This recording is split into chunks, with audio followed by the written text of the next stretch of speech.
Donc après ce contexte général présenté par Marie sur le retour au sol, on va se placer sur le territoire Languedoc-Roussillon.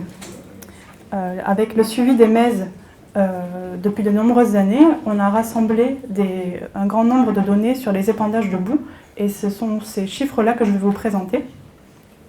Donc en Languedoc-Roussillon, et je vais commencer à vous parler de l'amont de la filière, les stations d'épuration qui produisent des boues, jusqu'à la valorisation agricole, en passant par la production de boue et de compost et des aspects quantitatifs et qualitatifs, avec aussi quelques données économiques. Alors pourquoi des chiffres, pourquoi des statistiques? Ça peut être, j'espère que ce ne sera pas trop barbant, mais l'idée c'est de savoir quand même de quoi on parle et en quelle proportion, pour essayer de replacer l'importance qui peut être relative ou non de l'épandage de boue sur nos territoires. Donc pour commencer, à l'amont de la filière épandage, on retrouve les stations d'épuration. Et parmi ces stations, on peut distinguer 3 catégories. Celles qui n'ont jamais eu recours à l'épandage, celles qui ont pu avoir recours à l'épandage mais ont clôturé leur plan, et celles qui ont un plan d'épandage actif et qui épandent de manière plus ou moins récurrente sur les parcelles à proximité. Nous, on s'intéresse aux stations d'épuration actives. Donc ce graphe, il représente, suivant la taille de la station d'épuration et suivant le département, le nombre de stations d'épuration. On remarque une disparité suivant les départements. Pour l'Aude et la Lozère, le petit rectangle bleu et orange,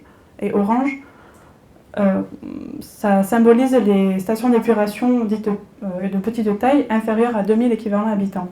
Donc l'Aude et la Lozère ont plutôt des stations d'épuration de petite taille qui épandent, donc synonyme de communes plutôt rurales.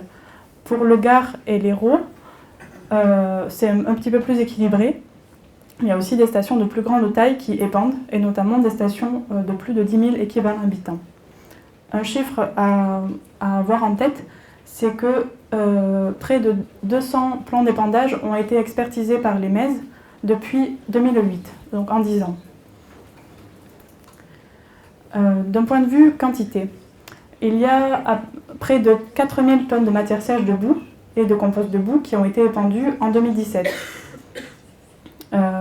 Et les 2 tiers, ce sont liés aux épandages de boue qui, pour la plupart, les quantités les plus importantes se retrouvent sur le Gard et l'Hérault.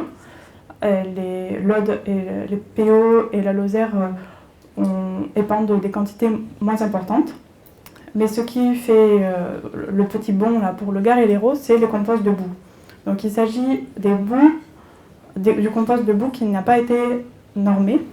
Donc ils sont conformes d'un point de vue réglementaire pour l'épandage, mais ils n'ont pas pu avoir la normalisation.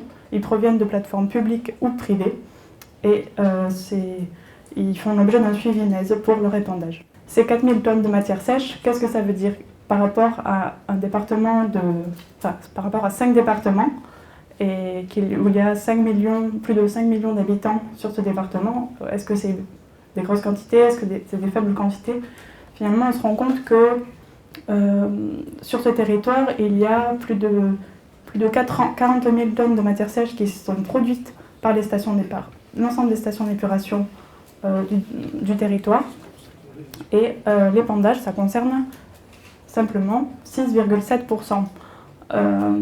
Donc le reste, pour la majorité, ça part en compostage normé. Mais il y a aussi quelques autres filières que je détaillerai après. Ça, c'est l'aspect général. Mais si on détaille par département, on se rend compte d'une disparité également, et notamment pour la Lozère, qui en fait 67% des boues qui sont produites partent en épandage direct. C'est lié à la configuration un peu spécifique du département, où il y a peu de stations de compostage, et la distance entre les stations de compostage et les stations d'épuration est souvent trop grande pour envisager cette filière. Donc l'épandage reste majoritaire. D'un point de vue qualité, Alors, ces chiffres, c'est issu d'une étude de l'Agence de l'eau qui a récolté toutes les analyses de boue entre 2010 et 2014. Et donc, on voit l'évolution pendant cette période de la teneur en éléments traces métalliques, donc pour 7 ETM, et pour des composés traces organiques. C'est plutôt positif, un bilan positif, puisque pour la majorité des éléments traces métalliques et des composés traces organiques, on a une diminution dans les boues, à l'exception du zinc. Un petit retour sur les surfaces épandues. En 2017, il y a eu 1725 hectares qui ont été épandus par des boues ou des composts de boue. Et par rapport à la surface agricole utile du départ de Languedoc-Roussillon, ça représente 0,2%. 128 agriculteurs ont été concernés. Et quand on voit cette carte, on s'imagine une image figée. Mais en fait, il faut voir les flux qu'il y a entre les communes et entre les départements. En termes de culture, la majorité des épandages a lieu sur céréales et sur prairies. Il y a quand même des épandages aussi qui ont lieu sur vignes, notamment dans le Gard et dans l'Hérault. Et de manière plus anecdotique, on retrouve des épandages sur tournesol, maïs, sorgho, riz, arboriculture. Donc suivant les départements, on découvre les spécificités agricoles. Ces différents types de cultures permettent plusieurs périodes d'appât dans l'année. Une grande période fin été, début automne, donc avant la culture d'hiver et prairies, et des épandages fin hiver au printemps, sur vigne, maïs, tournesol, riz, sorgho. Maintenant, je vais aborder quelques données économiques. Quel coût pour les collectivités les différentes filières d'épandage, les différentes filières de valorisation des boues.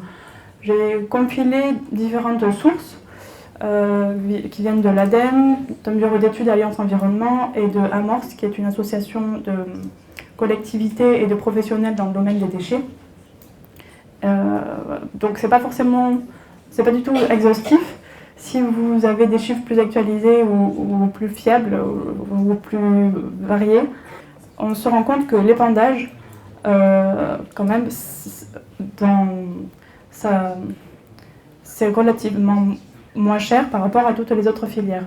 Et ce, pour les stations qui sont plus petites ou pour les stations qui sont plus grandes.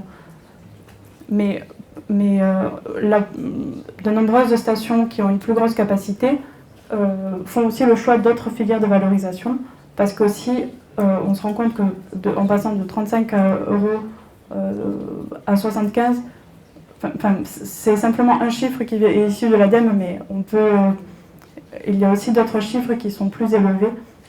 Donc l'avantage comparatif de faire de l'épandage quand on est une grosse collectivité est peut-être moins intéressante.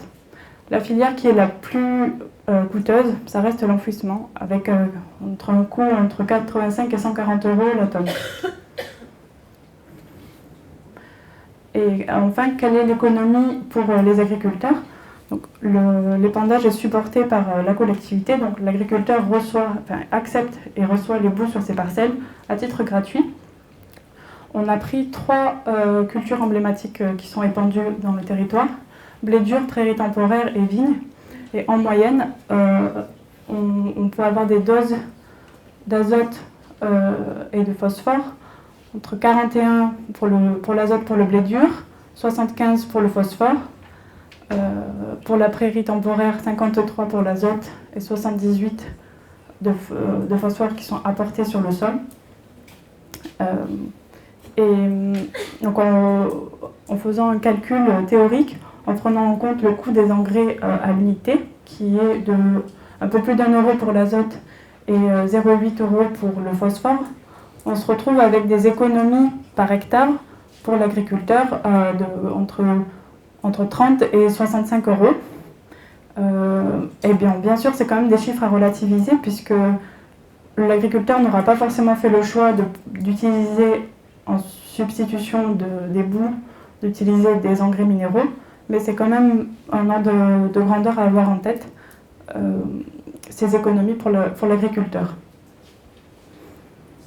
Donc, en conclusion, voilà, je vous ai dressé le portrait de l'épandage en Languedoc-Roussillon. C'est une filière qui est présente, même si elle est en relative proportion, et elle est suivie.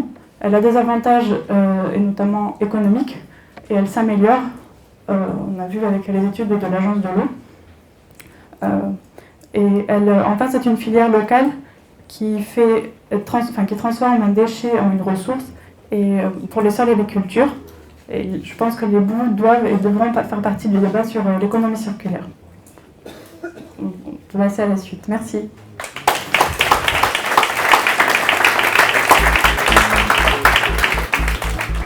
C'est Sylvie Josse, il me semble.